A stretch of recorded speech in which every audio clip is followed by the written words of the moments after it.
बहुजन समाज की बेटी है। अगर यही बेटी किसी पंडे पुजारी या अन्य समाज की होती तो आज दिल्ली की रोडों पे खचाखच जाम लगा होता, दिल्ली की सड़कें जाम हो गई होती और सरकार घुटनों के बल आकर वहां पर प्रशासन के खिलाफ कड़ी कार्रवाई कर इस बेटी के पक्ष में भी उतरना होगा, क्योंकि साथियों घटना तो घट चुकी है, लेकिन जो दरिंदे हैं उनको फांसी के फंदे तक पहुंचाना इस बहुजन समाज के लोगों का काम है। क्योंकि ये सरकारें और ये कानून व्यवस्था आज इतनी खोखली हो चुकी है कि ये सिर्फ और सिर्फ स्वर्ण लोगों के बारे में तो सोच लेते, लेकिन पास में ही रहने वाली वाल्मीकि समाज की विधायिका डिप्टी स्पीकर राखी बिरलान उसके कानों पर अब तक जून नहीं रहेंगे।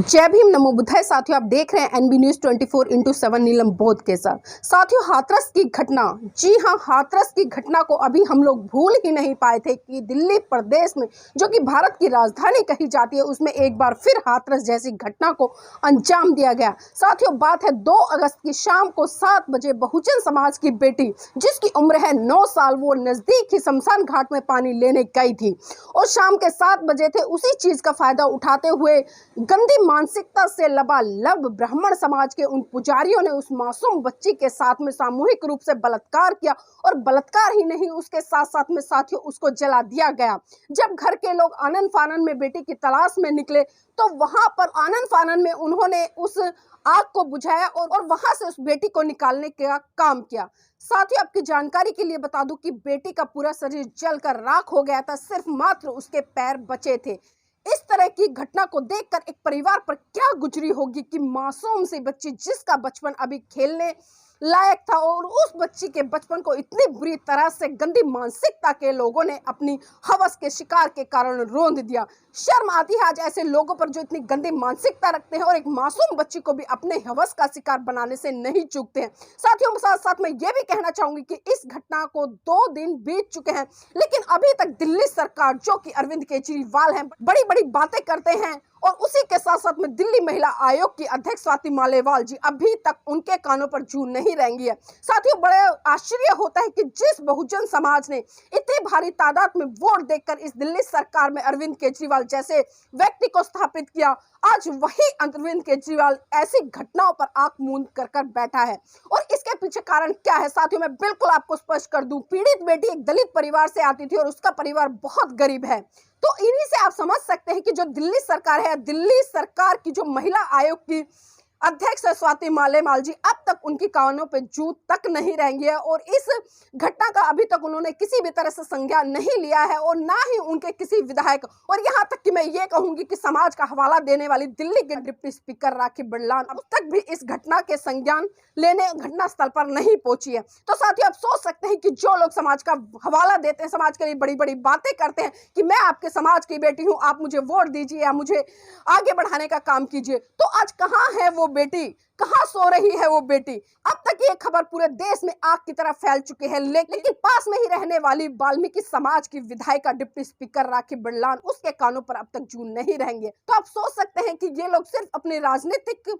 लालसाओं को पूरा करने के लिए ऐसी मनोवादी पार्टियों में जाते हैं और जब वहां पर जाते हैं तो सिर्फ ये उस कुत्ते की तरह हो जाते हैं जो कि अगर उनका मालिक उनको टूक दिखाए तो वो दुम हिलाने का काम करते हैं। तो आज वही काम बहुजन समाज के जो अन्य पार्टियों में लोग रह रहे हैं वो भी इसी तरह का काम कर रहे हैं। लेकिन यहाँ पर मैं समाज के सभी लोगों से यह भी आग्रह करना चाहूंगी कि साथियों ऐसे लोगों को मुंह तोड़ जवाब देने चाहिए, क्योंकि एक मासूम बच्ची केवल वाल्मीकि परिवार से नहीं गई है बल्कि इस देश की बेटी है, समाज की बेटी है, इस राष्ट्र की बेटी है और ऐसी बेटियों की रक्षा के लिए हमें तत्पर रहना चाहिए और ऐसी बेटियों के लिए हमें पुरजोर समर्थन से आंदोलन खड़े करने चाहिए और इंसाफ की गुहार लगानी चाहिए इस अंधी बहरी सरकार से, चाहे वो केंद्र में बैठी हो या फिर दिल्ली में बैठी हो। साथियों ये लोग सिर्फ आपके वोट से अपनी राजनीति चमका सकते हैं, आपके वोट से सिर्फ ये सत्ता पर काबिज हो सकते हैं, आपके वोट से आपके ऊपर ही ये शोषण कर सकते हैं और इसका जीता जागता उदाहरण साथियों आपने इससे पहले हाथरस में भी देखा और अभी वर्तमान में आपने दिल्ली में भी देखा। ये पहली घटना नहीं है जब समाज की बहन बेटियों के साथ में इस तरह के दुष्कर्म हो रहे हैं। साथियों ये तो वो घटना है जो कहीं ना कहीं समाज के सामने आ जाती है और एक आंदोलन का रूप ले लेती है।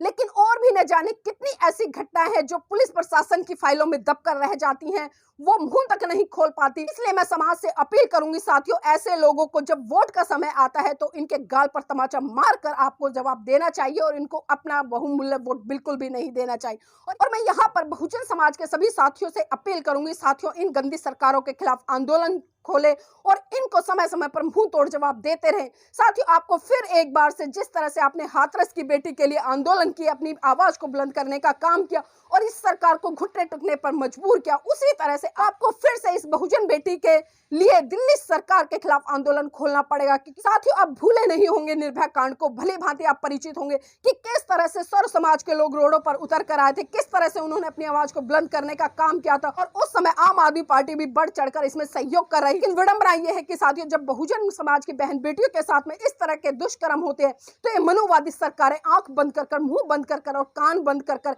एक कोने में छुपकर बैठ जाती है। इनके मुंह से बिल्कुल भी आवाज नहीं निकलती। जिस तरह से इन्होंने निर्भया केस में उनके परिवार को नौकरी देने का काम किया, उनके परिवार को मकान देने का काम किया, तो इसी तरह से आपको इस बेटी के पक्ष में भी उतरना होगा। क्योंकि साथियों, घटना तो घट चुकी है, लेकिन जो दरिंदे हैं उनको फांसी के फंदे तक पहुंचाना इस बहुजन समाज के लोगों का काम है। क्योंकि ये सरकारें और ये कानून व्यवस्था आज इतनी खोखली हो चुकी है कि ये सिर्फ और सिर्फ स्वर्ण लोगों के बारे में तो सोच लेती है, लेकिन जब बात आती है बहुजन समाज के लोगों की तो उस पर यह तानाशाह बनकर उल्टा उन्हीं को दोषी बनाकर उनको प्रताड़ित करने का काम करती है और करवाती है प्रशासन से। तो साथियों, मैं आपसे उम्मीद करूंगी कि आप सभी संगठित होकर इस आंदोलन को मजबूत करें और जैसे भी हो सके यथासंभव इन सरकारों के खिलाफ मोर्चा खोले। और खासकर जो मगरमच्छ के आंसू बहाने वाली स्वाति मालेमाल है, जो कि दिल्ली महिला आयोग की अध्यक्ष है, और भी बहुत सारी महिलाएं हैं दिल्ली में जो कि बहन बेटियों की रक्षा की बात करती हैं, बहुत सारे संगठन चलाती है, बहुत सारी एनजीओ चलाती हैं। शायद वो महिलाएं आज घर से निकलकर नहीं आएंगी, घर की चार दीवारी में बैठकर बड़ी बड़ी बातें कर लेती हैं। लेकिन साथियों, इसके पीछे सिर्फ एक ही कारण है, क्योंकि ये जितनी भी संगठन महिलाएं चला रही हैं या अन्य पार्टी का प्रतिनिधित्व महिलाएं कर रही हैं, जो बड़ी बड़ी बातें करती हैं, आज वो सिर्फ इसलिए अपने मुंह पर ताला लगाकर बैठी हैं क्योंकि ये बेटी बहुजन समाज की बेटी है। अगर यही बेटी किसी पंडे पुजारी या अन्य समाज की होती तो आज दिल्ली की रोडों पे खचाखच जाम लगा होता, दिल्ली की सड़कें जाम हो गई होती और सरकार घुटनों के बल आकर वहां पर प्रशासन के खिलाफ कड़ी कार्रवाई करती। लेकिन साथियों, आपको सोचना होगा कि ये सरकार कितनी गंदी मानसिकता वाली है और इस सरकार में पल रहे जो विधायक हैं, मंत्री हैं, वो भी कितनी गंदी मानसिकता के।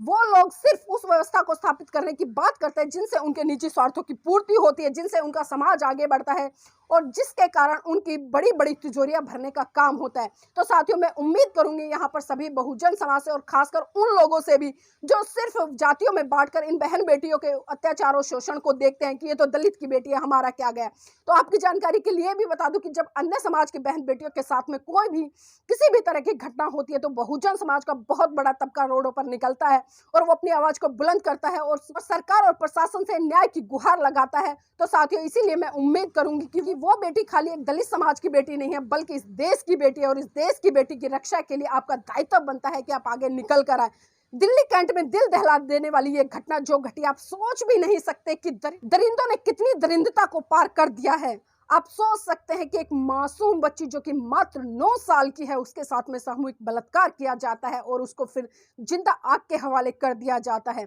तो साथियों, आपसे उम्मीद करूंगी कि आप इस आंदोलन को मजबूत करें और इस परिवार को और उस बेटी को न्याय दिलाने के लिए अपनी आवाज को बुलंद करें और इस गूंगी बहरी सरकार को जगाने का काम करें। जय भीम, नमो बुद्धाय। अपना चैनल, आपका चैनल, समाज का चैनल, देश का चैनल एनबी न्यूज 24/7 को आप लाइक करें, सब्सक्राइब करें और ज्यादा से ज्यादा इसकी वीडियो को शेयर करें ताकि हर खबर को मैं आप तक आसानी से